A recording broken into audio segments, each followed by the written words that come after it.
That being said, we're going to open up for Ms. Demetria Obilor, and then she is looking forward to your questions. She's going to talk for a little while, but she really wants to engage with you all. So get your ideas together, and we will go from there. So Ms. Obilor is a traffic and weather anchor for WFAA in Dallas, Texas.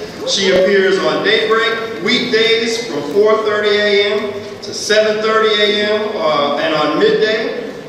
Demetria got her start in TV while attending the University of Kansas. There she worked at the NBC affiliate in Kansas City as a production tech. After graduation, she was promoted to morning traffic reporter, where she stayed until she and her family moved to Las Vegas. There she worked at KLAS TV as a morning traffic anchor, where she made a name for herself as a bold and dynamic anchor and social media star. Before we welcome her to the stage, I want to make sure that we do WFAA a little bit of justice and show a little clip about some of the great things that they are doing in the community. Thank you, Dr. Shelton. That was lovely. And how's everybody doing this afternoon? It is afternoon, right? Okay, I'm stuck on my morning break here.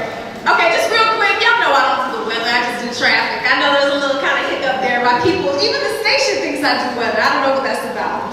But anywho, yes, I'm going to get straight to it. I'm going to just kind of walk you through some of my life, some of the things that I've dealt with adversity-wise, but I really want to save a lot of time for questions.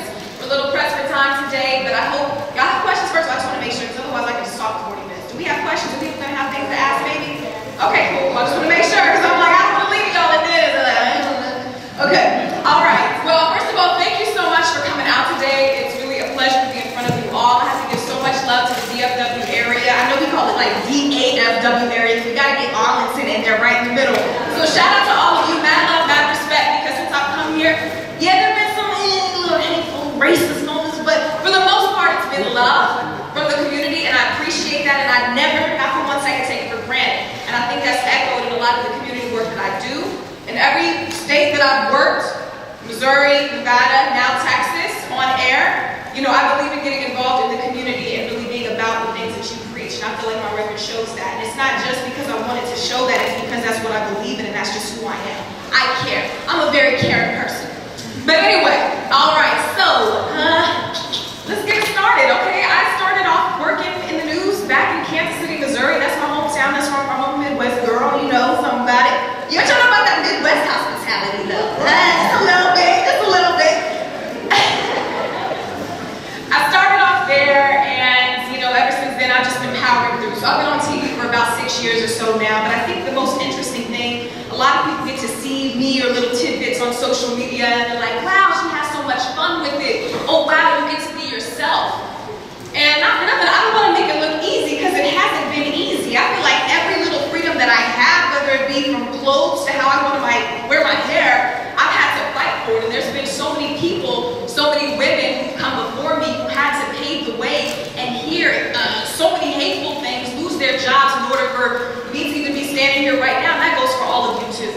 And so I always pay that forward, and in honorary to them, I have to keep pushing forward as well. So we don't want to backtrack. We don't want to fall back and lose all of the progress that we created. And so, what was it? When I first got here, October 2017, a couple months after that, you know, some lady said some hateful things about me, looking like, oh, she looks like she's 16, 18, trying to fit into a size 6'8", she needs to get off television, a bunch of things like that, right? Working on TV, you put yourself in the forefront. People are going to critique you. People are going to tell you your makeup looks like a clown. People are going to tell you you look fat. They tell pregnant women that all the time. Wow, she's really busty on the news. She needs to get off there. Oh, she should cover her arms up a little bit more, something like that. You know anything. But I'm from the Midwest. I'm from Kansas City, and I have to put some respect on my hometown's name because honestly, we grew up playing deserts. I'm from the city. A lot of people don't know that. People don't really know where I'm from. Like, they see me like she must be from the suburbs or she must be... No, you don't really know me like that. But, you know what I'm saying? Like, no, you don't really know me like that. But we grew up that, so I have a harder skin. Because everything that you're going to say to me now, trust me, we heard about that back in elementary school. So, starting there, and I'm half Nigerian too, and we don't really play those games just for starters. If you know anything, we don't play that. Okay? But, anyway, so working on TV, you get to hear a lot of hateful things. So when that woman, Jan Shed, whatever her name is, said those things, it didn't come as a shock to me. But to me, I felt an urge to respond just because of the love that I was receiving. So many people speaking out on my behalf saying, no, we're not going to stand for this. This is wrong. That's when I said, okay, thank you, my people, first of all. And yes, this is not acceptable. And a lot of people looked at that and said, oh, it's about women shaming other women. And there is an element of that. But there's something deeper, graver, more true to the history of Texas than a lot of things. We're talking about racism. There's a racist element to that. And I have to take it back to Kansas City when I put on this, little turtleneck sweater. I don't know, I was like 22 or something like that. It's going to be some kind of hot, but still somewhat respectful. I push the limits, but it is what it is. At least I can take ownership for it. Anyway, there was a dress that the weather anchor was wearing. It was not a problem. I went to Express, got the same thing, put it on. Oh, Demetria, you cannot wear that. Oh, that is unacceptable. You can't do it. And I went to her, the weather anchor, and I said, can you believe this? The boss told me I can't wear it, but you're wearing it. Well, different bodies, different things are acceptable, Demetria. That was real. And at the time, I'm like, what the hell do you mean? If you can wear that dress, why can't I wear that dress? I think y'all might know. In their minds. And so there's this dissonance in my mind. I'm like, I'm trying to understand this right here. I mean, it's obvious, but how do you fight through it and still be yourself? And I think that's why so many people look at me like, damn, I wish I could be like that at work. It's not easy. You don't know how many times I've been called into the boss's office. Every time they call my name, I'm like, oh shit, what I do? Oh, they want this time. You're doing a great job. And then, but what you wore yesterday, that was But would it be too much if so-and-so over here, who's white with, maybe a slimmer, more traditionally professional, safe figure, was wearing? And this is not to shame anybody who looks different than me. This is never about that. It's about how you can tell someone who looks like this is acceptable and this person it can't be. It can be the same length, but because my legs are big and my quad is popping out because I be hitting them squats at the gym, you know what I'm saying? I gotta keep the weight. You know what I mean? It's a problem because it's bigger, it's blacker than this person over here, so it stands out, it's louder. Like my hair. I've always worn my hair natural. That's always been the case. In Kansas City, I wore my hair down. They let me wear my hair down. I wish somebody would tell me I can't wear my hair down. That way, you about to have me cussing up here. Hold on. I've been up since 2 a.m., okay? So, Dr. Sheldon, keep me on track with time, because we do have to get to questions. But that's the kind of stuff that you have to deal with. People who are constantly critiquing you, telling you that you can't wear this. And then you have to ask yourself, is it just because I'm a bigger woman, or is it because I'm a big woman and I'm black? And that's a bigger role of it. And it's not to tell white people, see, it's like, do you understand what we go through? And I think a lot of people get it twisted when we talk about, white shame and things like that. People feel on the defense, well, my dad didn't own a plantation. I'm half white, by the way, so I can say anything. I'll say whatever I want to say. People feel that and they feel attacked. And I think that what we have to do, what white people have to do is have an open ear and open mind and understand what all black people are trying to do is show you the hell that we live through on a day-to-day basis, and this is what it is. And so help us. Help us. Or if you're against that, you're wrong. I'm so tired of people talking about politics. Let's keep the politics out. It's not politics, it's right, wrong. This shouldn't be happening, and that's something else. But like I said, I go off track a little bit, so let me get right back. Let me get my outshot. Too much. Let me get right here. Okay. So we talk about clothes and how that's unacceptable. Certain people, certain figures get criticized for it. One of my most favorite classes I ever took in college was this course in African American Studies, and my professor, Damaris B. Hill, put me on to the Hottentot Venus, a woman from 2 centuries ago, Sarah Bartman, who had these exaggerated features of big, big rear end, big breasts, and she was captured, put into a freak show circus type of thing where people could look at her and be in awe of her features. And these are features that are traditionally black. Let's just say that. Can we say that? I think we can say that, right? Yes. If it's stereotypical, there's an element of truth to it, whatever. And so she was objectified and looked at as this kind of exotified creature. And so now, as women, it bleeds through the centuries into current day, because if you do have a more curvaceous figure, somehow that's sexy. So if I have a little bit of curve here and I'm standing like this, oh, well, she knows what she's doing. But if you took somebody who may not be as curvy and they do that, it's, oh, well, that's perfectly acceptable. That's okay, yeah, we'll take that. And so there's nothing that you can do about it. And so black women are looked at and exotified and sexualized and objectified, and you have to live with it on a daily basis. And it's not just clothes, it's so many other things. We talk about hair, we could talk about that all day. I can't tell you how many young girls come up to me and they're so happy that if I wear my hair down, they're like, oh, my hair is like that too, Demetria. That's, you know, I can't take that for granted. And so any barrier that I go across, anytime somebody writes me some racist shit on Facebook, I'm just gonna keep it real. I remember I was anchoring the newscast, a midday show, somebody's writing me on Facebook, I see the notification.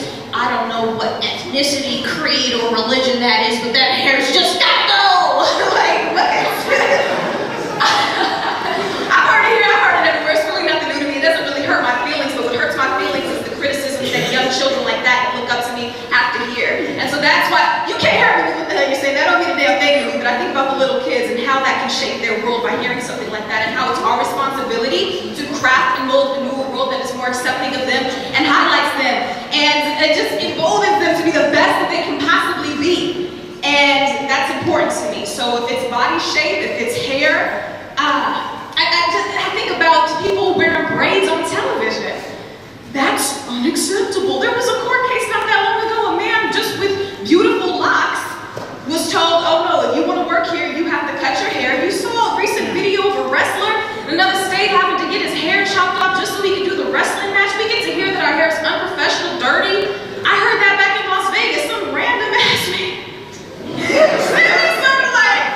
I don't believe hair like that can be cleaned, so therefore when she comes on, I have to fast forward past it because it's just dirty. Like, what the hell? I got all of this debate. It's just crazy. You see this, so it's real. So when people say, oh, well, you know, racism, it's really not that big of a deal. No, it's racism, and it's not just somebody hating on you. You have to call it what it is. It's racism. This person is telling me that the way I was born, my hair, how I came out the damn womb is unprofessional. How the hell is that? What? Natural black style is unprofessional, so you're telling me that I have to straighten my hair every night one, and then all of a sudden, a professional workplace woman give me that raise. Cut the check. Like, what? That's the problem that I have. I look at these things logically, and you have to break it down and really see the warrant behind the argument that these people are making to call you sometimes unprofessional or too curvaceous or too sensual or exotic looking or whatever the hell they're going to tell you why you're not good enough. Whatever reason, it's just because you're black or whatever, Latino, whatever. Asian, she's too ethnic. I don't know. Word. That's the stuff that they say. I remember when I was working back in Vegas, the anchors turned to me, I'm doing traffic, they're like, so Demetria, so what do you like to listen to in the gym? They were saying how they like to listen to like AC/DC or something, and me, give me the mic, I'm like, well, you know, a little bit of Jeezy, Drizzy, Easy, you know, Weezy, you know, big deal. The next day, here comes my producer, hey Demetria, can I talk to you for a minute? However, okay.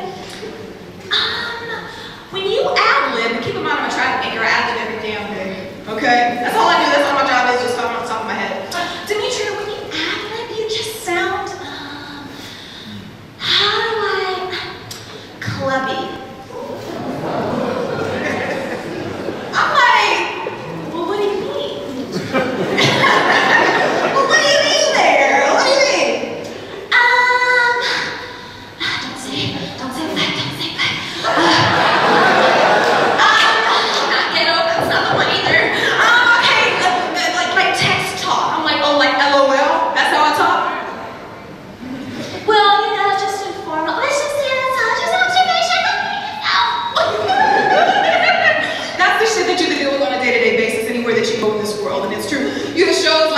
You see this is real, you're experiencing it right now, it's just a fact.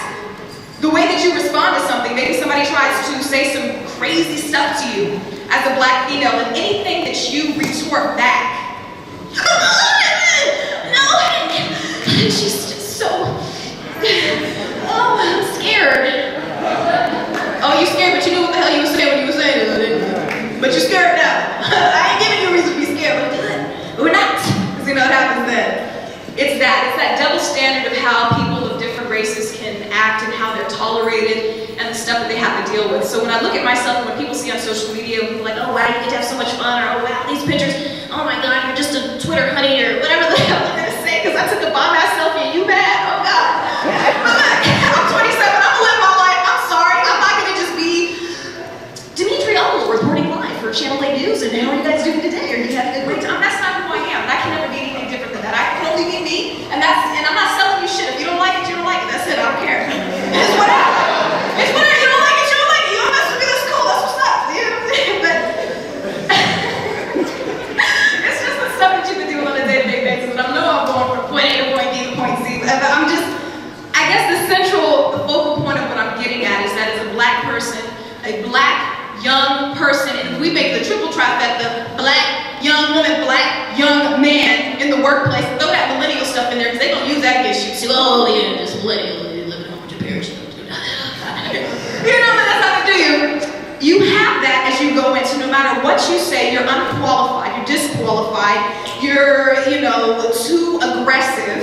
And that's the kind of stuff that you have to deal with on a day-to-day basis. So you're already starting off wrong. So everything that I do, that I put out there, just know that I had to fight for. I know I make it look easy, but it wasn't easy, trust me. But I have to keep doing it, because if we don't do it, what's the world gonna be like for these kids? You'll never be able to be yourself. So you're telling me I have to conform to this white standard of beauty, white standard of professionalism, white standard of non-clubby talk. And still people tell me, oh, you called switching Demetria. I'm like, no, damn it, I'm just talking with some diction on the news. Don't be hating because I know my grammar. What you mad at me for? Yeah, you know what I'm saying? I made good grades and I know how to speak with perfect English diction and all that, but I know how to get with you too, so what's up? A lot of people have to understand me. I'm talking to the DFW Metroplex on the TV news. We got people coming from Light Settlement all the way to Rockwall, over down south to Ennis, up north to the people, rich people out of Prosper. What a name, Prosper. I'm like, damn, I'm trying to live up in Prosper. So yeah, that's the kind of stuff that you're gonna get. So when you're a professional entering this world, no matter what you get, maybe you're different now, or you're too black, all of those kinds of things. And so for me, how do I mitigate all of that in my mind? I know who I am. And I always have to remember that no matter what anybody says to me, oh, you're just doing this for the robbery, attention, you're doing, oh God, you just do it. I just know who I am, and I have to keep that central focus, and everybody's journey is different. I can't tell you who you are, but I can just tell you, if you stop being who you are, shit's never gonna get better. Yeah. And if you wanna conform and become somebody else, you're not gonna win, because then you're just somebody else. I believe there's something unique in us all, and everybody's journey is totally different. And I can't, like I said, everybody's is different. Mine, everybody has a certain amount of privilege in everything that they do. Somebody can tell me, you don't know where I come from, but they can tell me, well, things have always been easy for you because of this and this and this and this. But everybody has their trials and tribulations. All we can do is try to support each other, move forward, and so that's so important. In a community like this, anything that you do, stick together. Stick together, and let's be positive. Treat other people how you want to be treated. That golden rule is so damn important, I'm telling you. Because if I treat people how they treat you, woo, you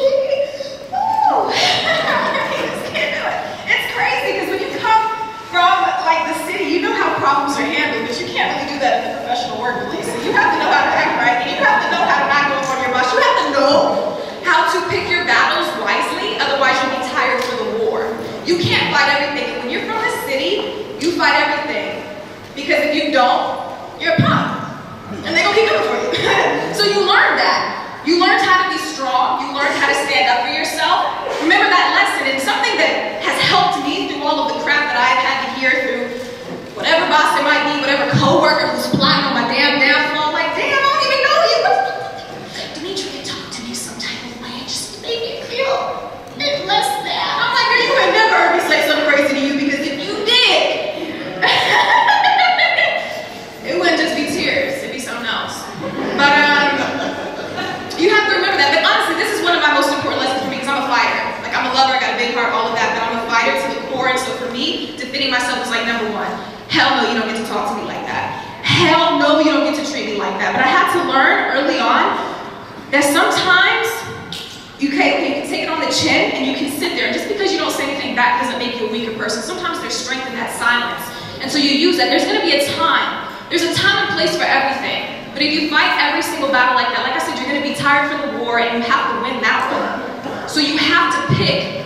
Every day I have to decide, damn, do I want to fight for this? Damn, do I want to fight to wear my hair like this? Damn, do I want to fight about this dress that's kind of up here and they're going to tell me some crazy stuff? Do I want to fight for that? What do I want to fight for today? I just posted something about how women feel pressure to wear makeup in the workplace. And it's true. It doesn't have to be just TV people. My friend who's a sales associate out in Las Vegas for manager said, oh, by the way, with this promotion, if you want to start wearing more makeup, what the hell does makeup have to do with me selling this? If you really break it down, and I know all of you are smart, you're here right now, very smart to be here right now. You can see the standard, the pressure that's placed on women, that's placed on men. And I can't take the first thing about being a black man. I'm not a black man. You know what I'm saying? You can talk to Dr. Sheldon about that, but I can speak on what it's like to be Demetria, to be a black woman, to be white, half Nigerian, growing up in a black neighborhood. I can talk about that all day, and I can stand up for the races that I represent, the minority that I am, and say this is what it is. And I fight that. People will tell me, oh, well, you don't speak for me, you don't even look like me, you ain't black enough. I'm like, okay.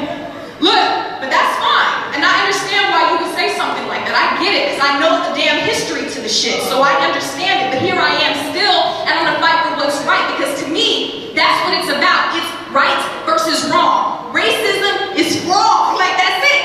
When you tell me that she can wear this and I can't wear this because my hips is a little bit bigger, what the hell does that mean? That's wrong. That's sizes. That's wrong. And it's tied to racism. And that's why I brought up the hot top Venus Sarah Bartman and the objectification of women with curves and all of that. You will learn about that. I'm telling you, look it up. It's very, very interesting. Okay? Those fetishes we talk about, Kylie Jenner getting bigger lips, and I'm not going to go into her, I'm not going to drill her out. I don't know that woman, but I'm just saying that taking pieces of culture, the cultural appropriation, stealing things. As a black woman, you're told, oh, you're too this, but a white woman gets bigger curves and bigger ass. Oh, wow, she's so exotic. I need that. You know, we get to hear that, but when I had it, it wasn't good enough. So you're telling me when Kim Kardashian puts these cornrows on, that's not ghetto. That's chic. That's in style. That's haute couture. Damn it. Like, what? We've been wearing this. What are you talking about? But when I did it, it's ghetto, so professional. I'm telling you, there's pressures every single day that we have to deal with, and you're going to be entering the workforce. Anything that you do, interaction that you have with people, it's constantly that, and you're constantly fighting for something. So for me, to get through it all, you know, sometimes I just kind of decompress, diffuse. I just remember who I am, where I come from, my people who love me unconditionally. And you know, if I got a vent, I don't take work home with me. I don't want to talk about a damn thing about work after work. Don't talk to me about work. Don't care. Work is over there, and I get paid to talk about this right now. Okay? I don't want to talk about it. But that's that. I don't know. There's a lot that I've been through and endured. There are people who've had harder times of it all. And I respect those people. I spoke with a veteran journalist at an NABJ conference, National Association of Black Journalists, and she told me that one of her news directors told her that she was too black to be on television. That she was out in the sun so much that she was getting a tan and she looked too black to be on television, so it's real. And there are people who've come before me who have paved the way for me to be able to even be here today, because I'm being so real. Like, I wouldn't even be here if my mom and dad did me like killed. What do you mean? Like, people had to really die so that we could have the privileges to even speak here. It's really real. And this time right now, you look back like, damn, we can't let go of any progress we've made. We have to keep pushing through because it's the right thing to do. That's what's right. We can't let anything fall back. You know what I'm saying? We let it go and they're going to take over. And who knows what kind of walls they'll be building next? We just don't know. We just don't know. But all right. It's not easy being black on television. Because you see there are a lot of black women who've been fired for wearing their natural hair. There's a story about a woman named Brittany Noble-Jones. It's that kind of constant racial microaggressions that everybody has to endure. It's serious. This is not an attack on anybody who's white. It's just enlightening you to the world of what it is to be a minority. It's not easy, and everybody should acknowledge their privilege. I have privilege, you know, but I've been through some shit too. Damn, that don't disqualify me from being able to come up here and speak today. And some people will try to do that, but what's worse is when it's your own people trying to do that. I'm like, damn, can't we just stick together? Can't we just be this force that comes in and do it? That's the only way. Look at Martin Luther King. He couldn't just do it by himself. And I have to take it there because it matters now. Like, it's so serious. We have to stick together. We have to be united in order to accomplish anything, because all of this, you know, disparity and no, not this, she's not black enough, and he's just too much, or he's not a real brother, or whatever, he ain't down. Like, that's not gonna help. We have to stick together, we have to unite, we have to keep it pushing in order for us to really achieve it. So I believe that. We'll do some questions.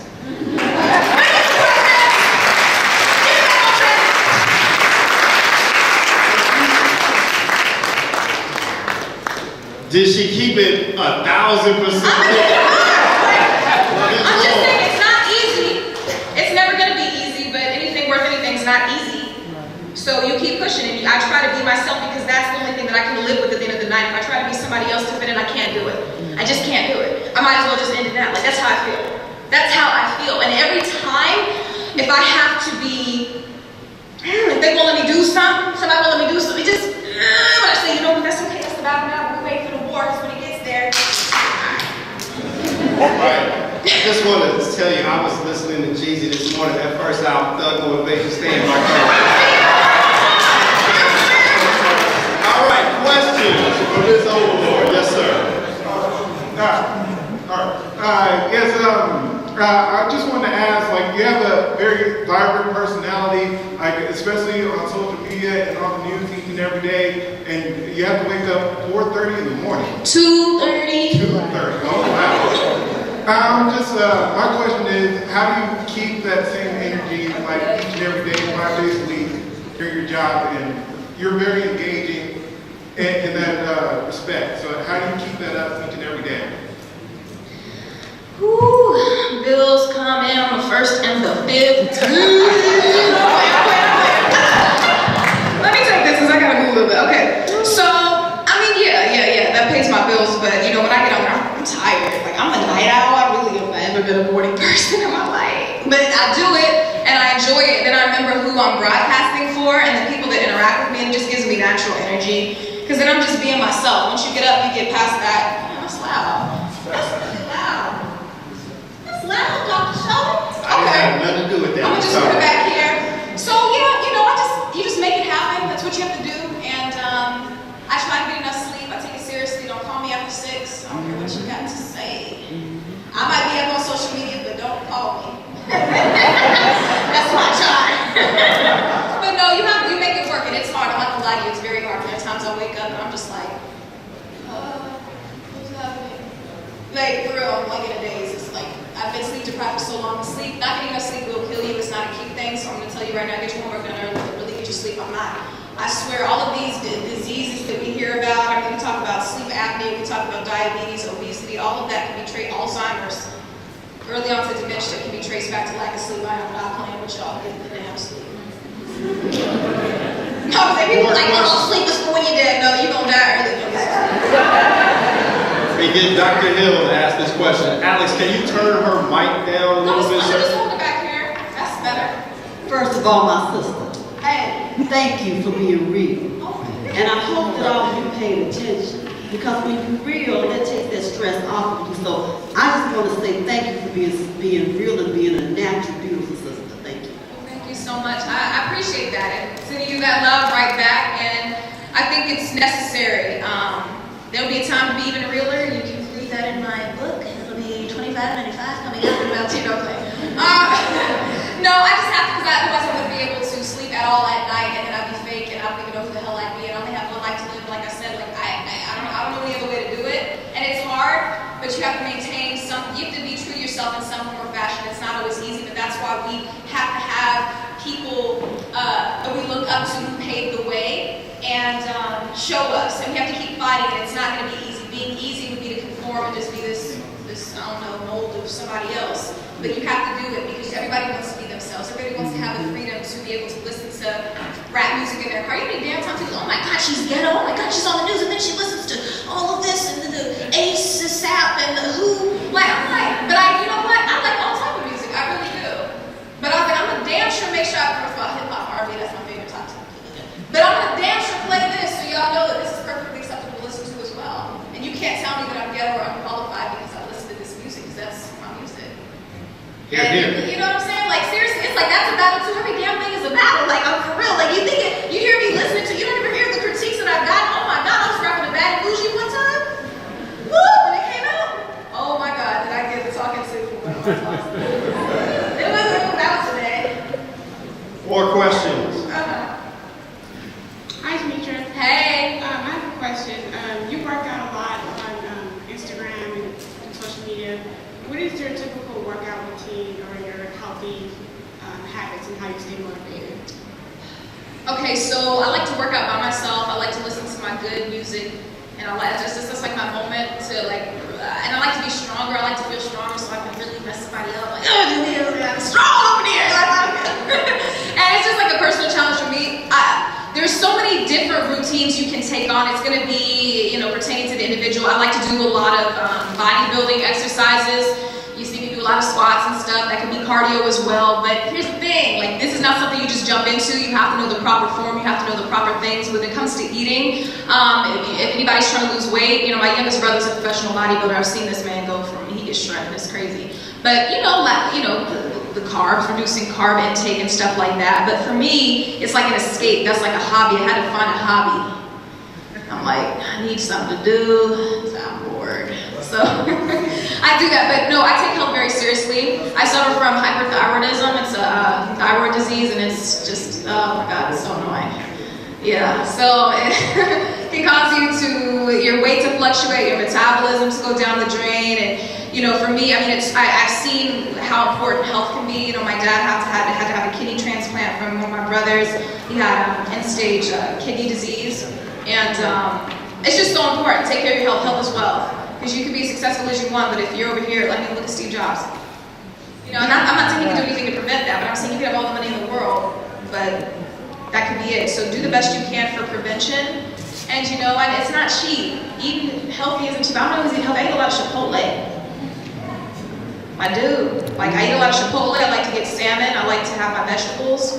I do the best that I can. I'm not perfect, but just start slowly. Start slowly. You'll get it. And you can talk to me after. We got time for 2 more questions. Thank you. I'll answer faster so we can have more. My name is Demetria. I'm working. And I'm an accounting and finance major, so I'm looking to have a job in like corporate America. So my question is like, how do you necessarily stay real in yourself in the environment? Because you kind of have to, in those situations, you kind of have to code switch sometimes because that's just how it is in order to be successful. So how do you find the time to make sure you stay yourself but still be able to be professional in that environment? Every situation is going to be different, and I wouldn't necessarily call it code switching. There's something called professional, and I think people manipulate what that means. And some people, there's this white professional, and there's, that's what it is.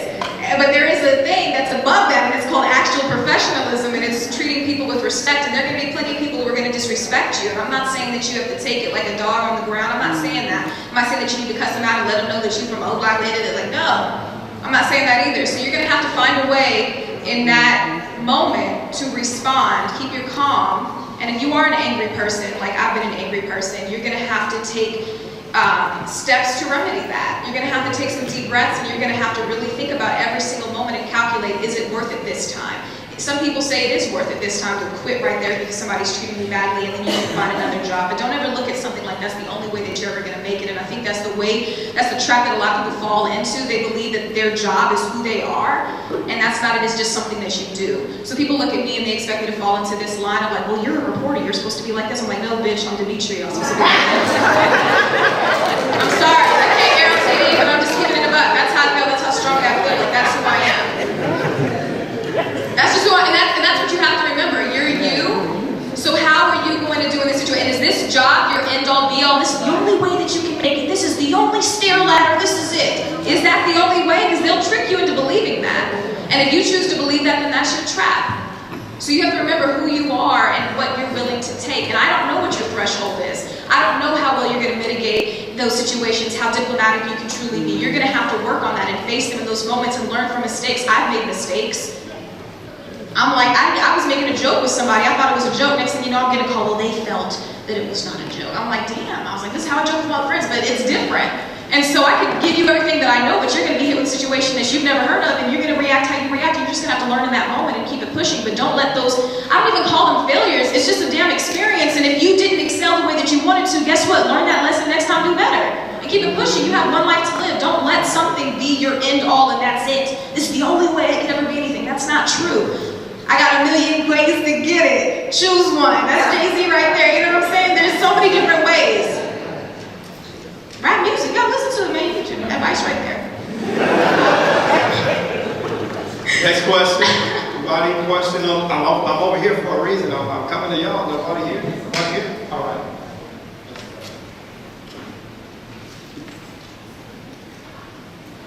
I learned that you're Nigerian and white, and so I made the wrong mistake thinking that you're Latina. I'm wondering if others do, and if that's maybe a difference in how you respond to them. But also, you talked a lot about the verbal aggressions and microaggressions that you get probably daily.